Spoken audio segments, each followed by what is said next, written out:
तामिळनाडूच्या राजकारणात सध्या मोठी खळबळ उडाली आहे. सुपरस्टार आणि तामिळगाव वेत्री कळघम म्हणजे TVKचे प्रमुख थलपती विजय यांनी नुकतीच राज्यपालांची भेट घेतली. पण ही भेट केवळ सदिच्छा भेट नव्हती, तर राज्याच्या सत्तेची नवी समीकरणं जुळवण्याची नांदी असल्याचं बोललं जात आहे.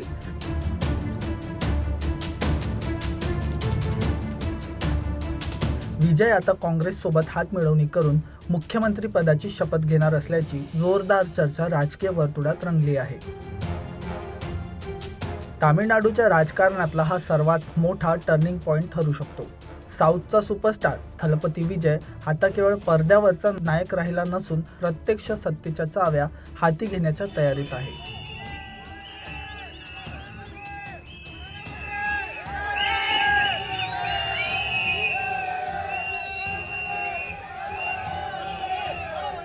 चेन्नईतील राजभवनात विजय यांनी तामिळनाडूचे राज्यपाल राजेंद्र विश्वनाथ आर्लेकर यांची भेट घेतली.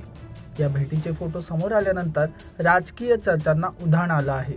सूत्रांच्या माहितीनुसार विजय यांचा पक्ष TVK आणि काँग्रेस यांच्या सत्ता स्थापनेसाठी गुप्त वाटाघाटी पूर्ण झाल्या आहेत.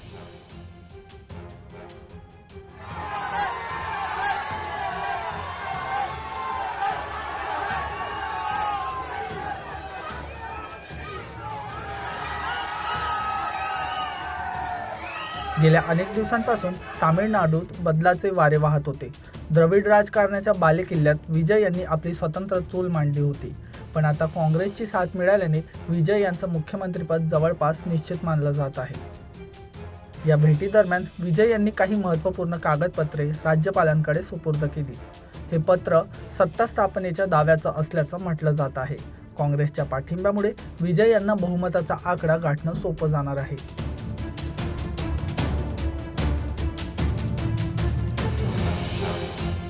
जर हे समीकरण प्रत्यक्षात आलं तर तामिळनाडूत अनेक दशकांनंतर प्रादेशिक शक्ती आणि राष्ट्रीय पक्ष यांचा नवा प्रयोग पाहायला मिळेल. विजय यांच्या या पावलामुळे प्रस्थापित पक्षांच्या पायाखालची वाळू सरकली आहे.